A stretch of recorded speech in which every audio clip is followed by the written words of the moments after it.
إن الحمد لله نحمده ونستعينه ونستغفره ونعوذ بالله من شرور أنفسنا ومن سيئات أعمالنا من يهده الله فلا مضل له ومن يضلل فلا هادي له أشهد أن لا إله إلا الله وحده لا شريك له وأشهد أن محمدا عبده ورسوله صلى الله عليه وعلى آله وصحبه أجمعين. نعم كتيبة تفضل. نعم. قال المصنف رحمة الله عليه وعفى عنه: أقامت الأصل الثالث الدعوة إلى الله تعالى على بصيرة. إذا من الله سبحانه وتعالى على المسلم بالعلم والعمل فعليه أن يبادر إلى إيصال هذا الخير للناس عن طريق دعوتهم ونصحهم وإرشادهم، فإن هذا هو عمل الأنبياء عليهم السلام. يقول الله تعالى عن نبيه صلى الله عليه وسلم: قل هذه سبيلي أدعو إلى الله على بصيرة أنا ومن اتبعني. والله سبحانه وتعالى رفع منزلة الداعي إليه على غيره، فقال سبحانه وتعالى: ومن أحسن قولا ممن دعا إلى الله وعمل صالحا وقال إنني من المسلمين. أما عن ثوابه وأجره فهو عظيم لعظم عمله، فإن الداعية إلى الله سبحانه وتعالى له مثل أجر من تبعه في الخير من غير أن ينقص من أجورهم شيئا. وقد جاء في حديث علي رضي الله عنه أن النبي صلى الله عليه وسلم قال: لأن يهدي الله بك رجلا واحدا خير لك من حمر النعم. نعم. بارك الله فيك، جزاك الله خير. الحمد لله والصلاة والسلام على رسول الله صلى الله عليه وسلم. Abebitibwa abalungi, tukyagenda mu maaso n'ekitabo kino ekirungi ekitulaga ebikolo bya da'wa entuufu. Twagamba nti da'wa, bwe twogera da'wa salafiya tutegeeza da'wa ya nabbi sallallahu alayhi wasallam, da'wa y'abasahaba, tutegeeza obusiraamu obutuufu ye da'wa as-salafiya. Tuli ku kikolo ekyokusatu, ad-da'wa ila Allahi ta'ala ala basira, okuyita abantu okujja eri Allah subhanahu wa ta'ala, eddiini ya Allah, okujja eri amazima, naye ng'ekyo kikolera kuki? Ku ilmu, ku kumanya, si kujja bujja mu bbanga. La, olina okubanga byokolerako okuyita abantu obirinako okumanya, bitegedde tuufu bwabyo, obirinako obujulizi. Kino kyanukula okuba nti tukola da'wa nabuki? Na bujulizi. Okwanukula yaga nti twetaaga bujulizi. La, tulina okuba n'obujulizi ku da'wa yaffe. Ogwo musingi munene ku da'wa eno ey'abasalafu. Idha manna Allahu subhanahu wa ta'ala ala al-muslimi bil-ilmi wal-amal. Allah bwakuwa ekyengera nga gwe omusiraamu, Allah n'akuwa ekyengera ekya ilmu, n'akuwa n'ogiteeka mu nkola. Ekyo kyengera bannaye Allah subhanahu wa ta'ala okikuwa, n'akuwa ilmu entuufu. Ng'ate ebibinja bingi osanga nga balina ilmu ey'okuvuma abasahaba, nga kye balina buli kumakya bayiga okuvuma Abubakar ne Umar, naye batwe batambuza obulamu bwabwe. Eri abalala obulamu bwabwe bwa muziki, mu mizikiti neyeeyuweeno nga bw'atyo bwatambuza yeyo ilmu. Yajja ku baseeka be ne bamulambira seeka ku seeka. Kati Allah bwakuwa ekyengera ekya ilmu entuufu, ilmu ey'abasahaba, ate Allah n'akuwa okugiteeka mu nkola. Kuba bangi abagirina nga bwe twalaba naye nga tagiteeka mu ki. Nga ganzi nasoma irimu nga bwe twagamba oyo ow'empale myaka alina irimu hadithi ekisukka ne 30 naye nga ate ngoye ziri eri wansi. Kati Allah bwakuwa naam ilmu entuufu n'ogikola ki? N'ogitegeerako, ate n'akuwa ekyengera kyo giteeka mu ki. Kubanga mwebali abalanga kituufu tukimanyi bituufu, naye omanyi obukendeevu, omanyi ffe ng'amanyi obubi bw'okweyesa kirefu tekira, naye omanyi kituufu sibugira, naye omanyi tuli batonde, omanyi nga ne bw'aba akoze ne baguba mukolongo ogwo ne bakuba omuziki n'omulaba omugole bw'ave ng'amalaga nti omanyi ekituufu music omanyi ali haramu, naye kale ng'okuteeka mu nkola tekukola ki. Naye Allah bw'akikuwa ilmu n'ogifuna n'akuwa n'okuteeka mu ki. فعليه أن يبادر إلى إيصال هذا الخير للناس. kati sukiramu obulungi obwo Allah naye bwakuwadde buleme koma kugwe.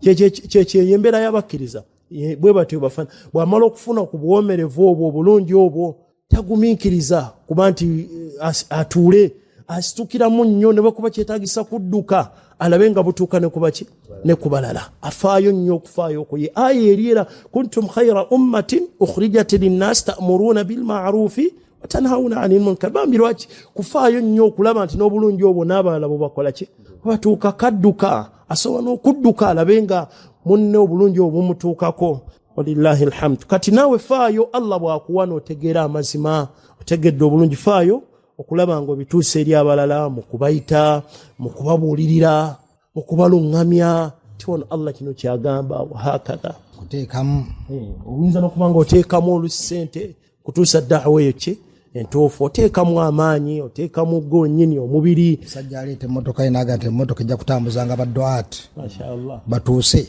oba n'ateekamu sente ze n'ebirala bifaanaganako bwe bityo kubanga da'wa osobola okuba nti oteekamu mu mbeera ez'enjawulo oyinza okuba nga Allah akuwadde ilmu oyinza okuba tosobola naye nga olwo ebitabo byabaseeka nga bino osobola obyokesaamu abantu ne bagenda nga babikola ki babifuna oyinza okuba nga Allah ayisizza ku ggwe n'ofuna sheekhe n'omupakira n'agenda eyo kalamoja atuuse daawo bulungi naawe osigala obukola ki osigala obufuna nafe abamidiya awo butereevu abafaayo okumanya nti nno obulungi buli wano ne babukwata ne babusaasaanya leero olwaliro tulina ensonga ze tuba tunoonya twaga eddoboozi lya Sheikh Ibn Uthaymin ogenda okulaba olifunye eri aba Sheikh Ibn Baz baafa myaka gisusse mu 2 naye olowooza Allah beeyisizaako abaddu abo abalikodinga emisomo gy'abasheekhe abo ne bagisaako nga ne kati basheekhe baafa osanga n'abagirikodinga Allah yasinga okumanya beebaani naye obulungi obwakola ki bal wasobola n'okuba obulungi bwakubuuza kibuuzo mu mbuuzo ennungi anti waliwo embuuzo ey'okatubagezi bana abasalafu beefuula abalina irimu oyo nga tanoonya kumanya nga anoonya oluusi kulakatula ekibagamba omanye olugezigezi lwabajjula naye n'obuuza n'omutima ogw'omuki oyinza obutamanyika ggwa n'ekibuuzo ekyo ne wayita emyaka 10 20 ne kigasa obwo obulungi bw'oba okoze buba buki buba bunene kati for example eyabuuza sheekhe ekibuuzo ng'amubuuza kye bayita ibaada Sheikh al-Islam Ibn Taymiyyah omusajja oyo tamanyiddwa amanyi bonna abanyola ekitabo bagamba Allah yasinga okumanya yaani eyabuuza Sheikh al-Islam Ibn Taymiyyah ng'ambuuza ku kye bayita ibaada emiteeko gya ibaada Sheikh n'awandiika ekitabo al-Ubudiyya ekimanyiddwa obulungi ekitabo ekyo ekirungi al-Ubudiyya kyali kibuuza ani yamubuuza tamanyiddwa naye Allah yamukola ki neeraba obugaso gwaki eri umma kati kiyinza kuba na kibuuzo kirungi kyobuuzizza n'enniyo ennungi etali ya wamunimu abuuza nga embuuza nga naawe ogira kakati seeka mutubulire okuliisa abantu kyekibi oyoloza aba abuuza nga anoonya mazima ki okusoma Qur'ani kati seeka kale okusoma Qur'ani kyekibi oyoloza aba anoonya mazima oba alina ayagala oluusi nakukyalenjinga abuuza embuuzi abo n'olukwanukulwa oluusi sekigwana nakwanukulwa si nti anoonya ki ne mulimu olibambi gwe kikwatako nga noonya amazima embeera eba nnungi daawa ey'obusalafu tufaayo nnyo okukiyitibwa okutuusa amaki amazima daawa ne tuyita abalala naye ekyo tukikola ala basira wano nzikiriza twongereko ensonga eno bannaayo Allah bw'aba akuwadde kino sheekhe waffe yakitukuutiranga nnyo ne bw'obanga akaana ng'akataako ng'osobola okubanga Allah ayisiriza ku ggwe ne katandika mathalan al-Fatiha ne kagijja ku ggwe emyaka gye kagenda okumala mu nsi kasaala buli we kanaasomanga al-Fatiha omanyi nti obulungi obuddayo ku ggwe Allah gweyisizaako entandikwa eyo ekyo banne tutera okugoba obwana obuto obwo omuntu olitayagala obwana busembeza naye senga kayiga ekintu mathalan ne bwe kuba kulya mutudde nakaawo kubajjukira ffe waffe kuba kubugobaganya babuteeka n'erigere naye abaana bisinga tubasembeza abalya n'omugamba tuliisa mukono gwa ddyo ekyo nabanga agenda kikolyako obulamu bwe bwona buli bwana akolanga ekintu ekyo yakijja kwani bw'aba agenda okulya mathalan nga bw'olaba Amr ibn Salama oba Umar ibn Salama kye yakolanga n'agamba ekyasigala mu bulamu nabbi kye yamuyigiriza walina tu'mati obulamu bwe bwonna naye nga yakijja kwani ku nabbi bwe yali ajja okulya akwate nabbi namuga ya gulaam enkwata ennungi tusomesa ffenna netukifuna lirabalaba omwana oyo muto nakigenda kati singa naawe ofunayo abaana abo abato n'abanga entandikwa eddiini yagijje ku ggwe sheekha bamaama baffe tugenda okuva ewaka simanyi oba enkola ekyaliwo olwaleero neffe twagenda okuva ewaka okugenda mu masomero mu maka mwabangamu akatabo bakayita kisumuluzo nga basooka tusomesa huruufu ezo ogenda okuva ewaka ng'osobola okuwandiika ekigambo taata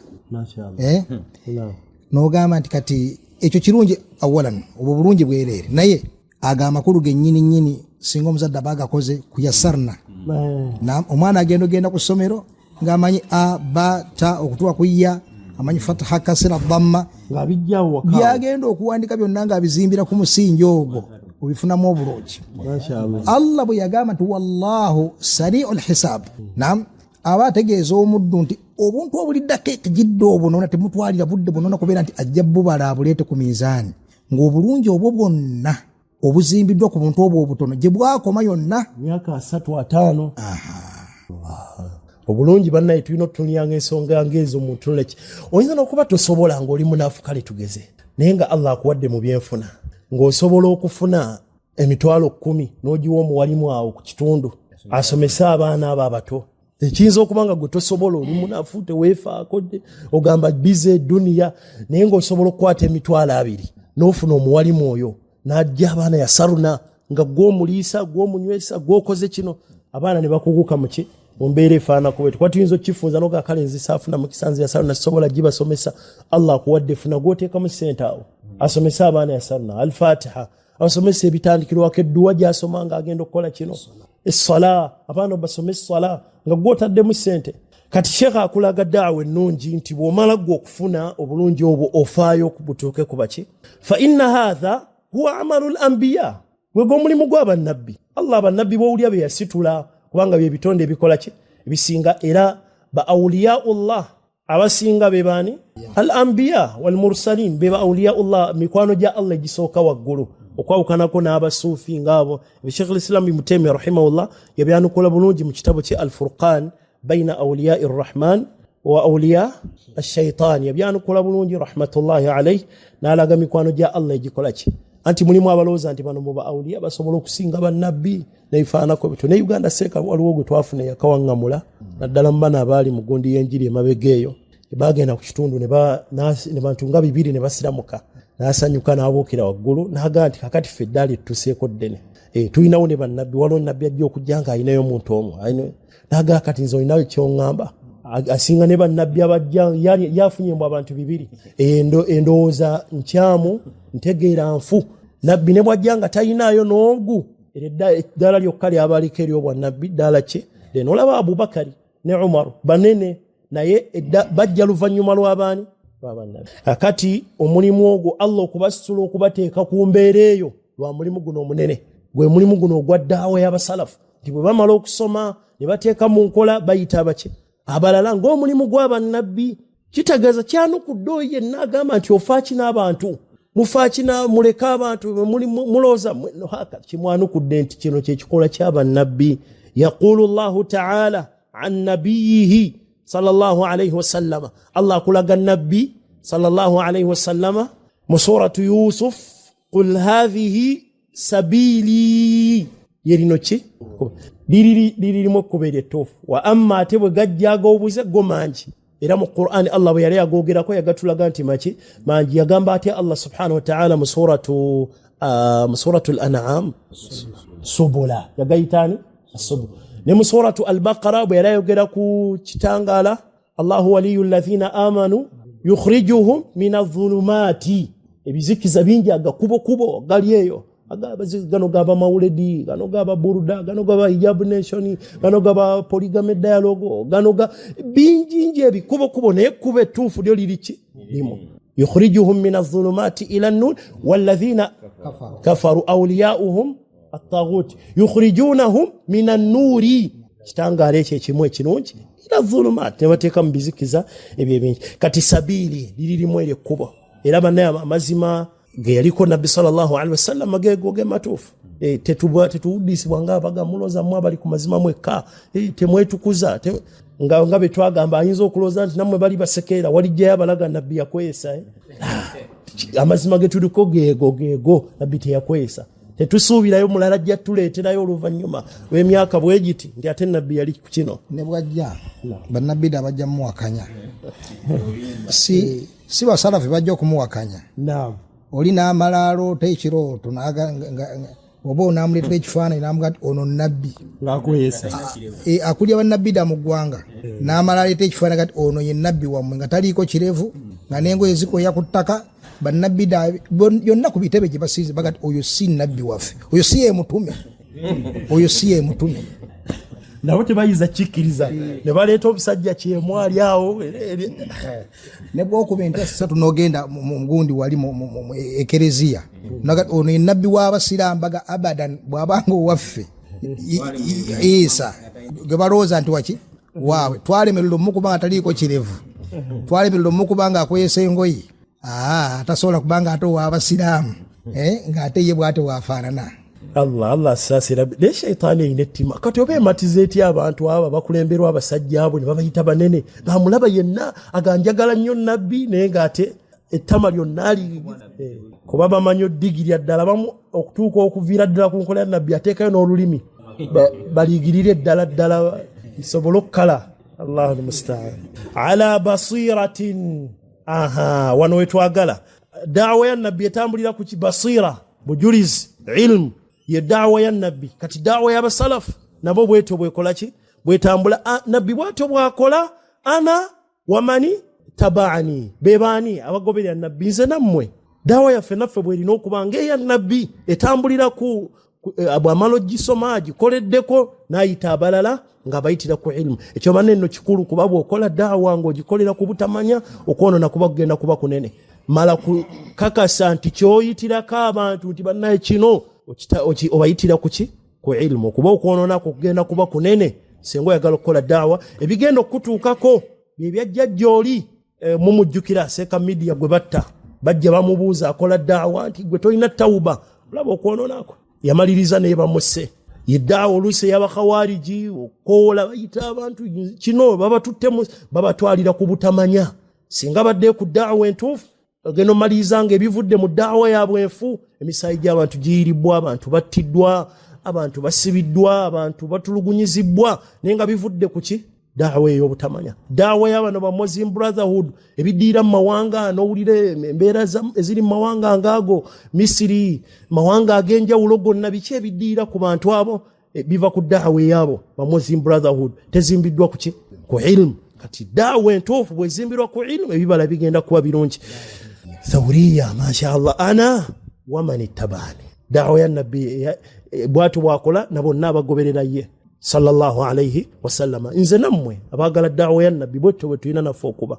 Wallahu subhanahu wa ta'ala rafa'a manzilata ad-da'i ilayhi ala ghayrihi. Allah yasitula ekifo kyoyo daa'i akola abantu nga bazze eri Allah ekifo kyoyo yakisitula ku balala kubasigadde kubayita abantu nga babazze eri ebisigadde ebiri ebyobuwangwa eri obwakabaka eri abo tebalina kye bali abali waggulu be babayita abantu nga babazze eri Allah subhanahu wa ta'ala. Ekyo kitiibwa kinene bannaye okubanga naawe okifunye okuyita abantu ng'obazze eri ani Allah nga kulayini ku saidi eri eriyo oli ayita abantu okubazza eri obuwangwa bwaffe gyenvudde waffe nazzi kuno nga bw'ayita abantu obazza eri nga gwoyita abantu bazza eri ani ng'eriyo n'abalala ayita abantu okubazza eri okumutegeera okututegeera ekika kyaffe tuli kino ffe wano mu Buganda tukola ng'ayita abantu kumukola kye nga gwe oyita abantu kutegeera ani Allah subhanahu wa ta'ala. Ekyo kitiibwa kinene yagamba Allah subhanahu wa ta'ala mu suratu Fussilat waman ahsanu qawla mimman da'a ila Allah. Ani asinga ebigambo ebirungi ebiwoomu okusinga omuntu oyo ayita abantu okubazza eri ani Allah subhanahu wa ta'ala. Kitegeeza ki teri amusinga ono Allah kyategeeza waman ahsanu qawla. Eyo mu Luwarabu tugiyita tutya Seeka Uthman eyo waman ahsanu qawla istifham taqriri.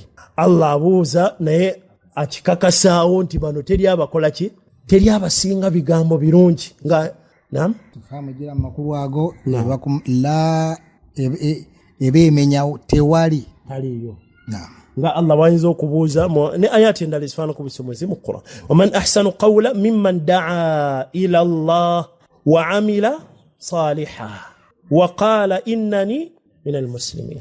Ayita abantu kubazza eri Allah subhanahu wa ta'ala naye naakola emirimu emituufu emirungi ate naanywererako ku busiraamu nekyalangirira n'okulangirira. Amma an thawabi wana Sheikh naakulaga ku mpeera z'omuntu oyo ayita abantu okubazza eri Allah subhanahu wa ta'ala fahuwa azim. Naam faddal. Nze singa mbaddeyo nga ndi mubawuliriza naali badde mazo kiraba nti abazikirikalenge si basalafu. Naam. So nga twegasse kubeera nti engoye tezikweya ne twegatta n'okubeera nti ekirivu tukola tutya tukirina ntegedde nti si basalafu amanyi wano wetuli twagala byetusoma tubitabake tubiteeke mu waka yaffe ndoza Sheikh era bwe tunamalanga omusingi nga naffe tusigaa twebuuza olina ebibinja by'ojjeemu olina bojjeemu biidhinillah wano wetuli omuntu aba ategereddewo nti abazikiri si basalafu tayib bo beeyita basalafu nabo tebeeyita basalafu si bakiri tayib kati katukizze ku makulu g'obusalafu erinnya tuliveeko liyinza okuba nga lirukyankalanyizza abazikiri tebali ku ddawa y'abalongoofu abaatukulembera kubanga ddawa y'abalongoofu abaatukulembera ezimbiddwa kwa ilmu ate ebyabwe birikkiriya la yunkiruhu illa mukabir teryabiwakanya okujjako oyo alina ezawattuuyo empaka ezaki ezawattuuyo bamaseeka b'obuzikiri engeri gye bafunikamu twagiraba naam beekanga bwekanzi nga bamaseeka subhanallah kumbe bulijjo ndiseeka kumbe bulijjo nyina ekitone ekyobwaseeka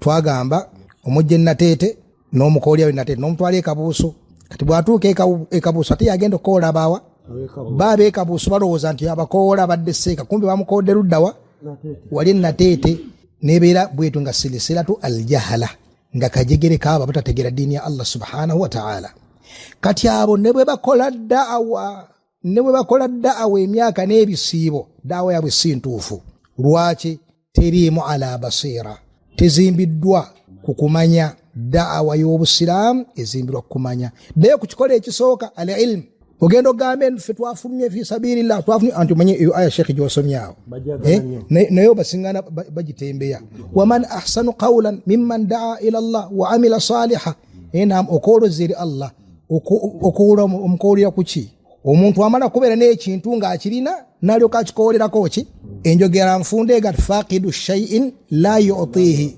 atalina kintu takikola atya takigaba toyinza kati jangu nkuwe 15 nga tozikola otya nga tozirina faqidu shay'in nabbi yatugana wala tabi' ma laysa indaka totundanga kyotalina kyotafuga kakati obuzikiro bwo butegedde tukati balina ki basajja kusiba migugu gyabwe ne batambula ne bayimirako mu muzikiti ne bakola batya bali awo basaasanya jahalu omuntu ayinza n'okugamba basajja mubalanga ki basajja basula na mizikiti basajja bakola bwe bati seeka kino ekigambo bakyogera ekyogamba nti be basumula emizikiti edda gyalingako kufulu nga bagula olwakutaano lwokka era abazikiri be bajja ne basumula emizikiti kati eswala 5 zisaalibwa ekyo si kituufu n'abakyogera bakimanyi nti si kiki bakimanyi si kituufu abaasumulula emizikiti bamanyiddwa abaleeta ddaawa y'obulungi bamanyiddwa tebeetaaga kubeera nti nno mulala yenene yabawaako obujulizi obubuuza b'ekibuli n'abaoldi Kampala emizikiti gyabanga miggali baani abagifuula emiggule okubaamu essola ya jamaa okubaamu taalimu wa taallum okubaamu amadalasa ab'ekibuli b'obuuza n'abaoldi Kampala bakubuulira ansi entuufu naam barakallahu fik mashaallah idhan Sheikh agenda maaso akugamba bwe twogera ku mpeera zo ate zofuna oba oli ku nkola y'abannabbi tebikoma bukomyawo ate olina empeera ennene zokola ki zofuna fahuwa azim li'idhami amalihi empeera nnene olw'omulimu omunene gwokola ki gwoba okola naawe fa inna ad-da'iya ila Allah subhanahu wa ta'ala lahu mithl ajri man tabi'ahu fil khayri min ghayri an yanqusa min ujurihim shay'a omuntu akoola abantu okubazza eri Allah subhanahu wa ta'ala afuna empeera ng'ezo oyo gwakoowodde bw'omuyita mathalan okusaala n'omuyigiriza okusaalira kabbiri nga tannasaala fajiri obulungi obwafuna obunene buli bw'anaakikolanga empeera ezo zifuna ng'ate naye tebamukoze eki tebamukendeza kati omulimu gwa ddaawa mukulu nti ne bw'oba oyinza tutuuka nga wafa naye ng'empeera ozikola ki osigala ozifuna ono Sheikh n'aleeta n'obujulizi obulala وقد جاء في حديث علي رضي الله تعالى عنه أن النبي صلى الله عليه وسلم قال لأن يهدي الله بك رجلا واحدا خير لك من حمر النعم الله سبحانه وتعالى okubanga akuwekyengera muntu omubwati n'ofuuka ensonga y'okulungama kwe Nabi sallallahu alayhi wasallam yakulaga nti kisinga okubanga ofuna humur an-na'am yetya shekhe ngamiya emyufu kiseera ekyo kyalinga omuntu agirina abantu bangi balowooza nti eryetya eryemu humur ziba nyingi ebeera jamu ya ahmar kitegeeza engamiya emyufu enyingi naam okowoola omuntu atya kakati engami emyufu olwaleero tukitwalenga emmotoka abantu gyabanyu society yaabwe esinga okubeera ebbeeyi kati kisinga alina emmotoka ezo nga nyingi ziri awo zonna nga zizo. Jazakallah. Mashallah. Sheikh ndoza faida iliba tulabul ilm wana iliko humuru bisukuni almim kati waliwo humuru mu Qur'ani Allah yagamba atya au tutegeeza ki mu Qur'ani ayetegeeza ki etegeeza ki naye tegeeza myufu. Naam Sheikh Uthman mu aya uyete ila bategeeza mu kimyufu ka'annahu humurun mustanfira farrat min qaswara. Naam au ziba ndogoye kaseberako dhamma wane eneriko sukun. Reza faida ya batulabul ilm inshallah kujiba sembeza ndoze utukoma sebo obudde tubuze dakika emu. Naam tayeb kakati humuru eri wano tugambye nti nno yes sukun tulina ebigambo bibiri. Tulina ekigambo kiti ahmar ye kale myufu red mu Lwarabu yitibwa etya ahmar. Kakati ahmaru nyingi ebintu bya red ebingi biyitibwa humur. Mimu eriko ki eriko sukun kitegereka. Kakati ekyo kiri mu hadithi ya Ali tekiko hadithi ya Ali naye ate bwe tugenda ano mu aya ka'annahu humuru mustanfira. Naam awogerwako yeriwa awogerwako ye himaru ye zebra eri mu nsiko farrat edduse min qaswara. Qaswara kiki asad empologoma eri mu kumanya gaayo ye qaswara. Kati Allah alaga engeri abantu bajje batagala bulungam nina naabuuka naabanga nga zebra bweko ebadde eri ngeri atuddo egenda okulanga empologoma eri awo wedde ejigiri engeri gyebuukamu ogimanyi. Ka'annahu humuru mustanfira ka'annahum humurun mustanfira farrat min qaswara. Naam jazakallahu khair barakallahu fikum wa jazakumullahu khairan. Naam tujja kutandikira inshallah musomo gwaffe oguddako. Hayyakum.